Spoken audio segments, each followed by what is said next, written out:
بسم اللہ الرحمن الرحیم۔ جس شخص کی رات کو آنکھ کھلے اور وہ یہ دعا پڑھ لے، ایسا وظیفہ کہ ہر دعا قبول ہونے لگے۔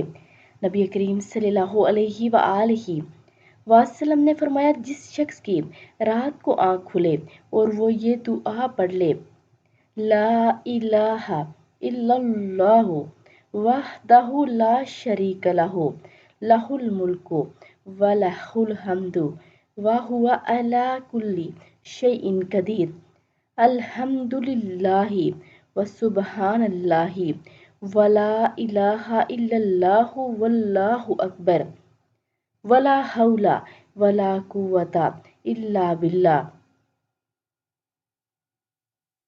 پھر اس کے بعد وہ یہ دعا کرے، اللہم اغفر لی، کہ الہی مجھے بخش دے، یا کوئی اور دعا کرے تو اس کی دعا قبول کر لی جاتی ہے، اور اگر وضو کر کے وہ نماز پڑھے تو اس کی نماز بھی قبول ہوتی ہے۔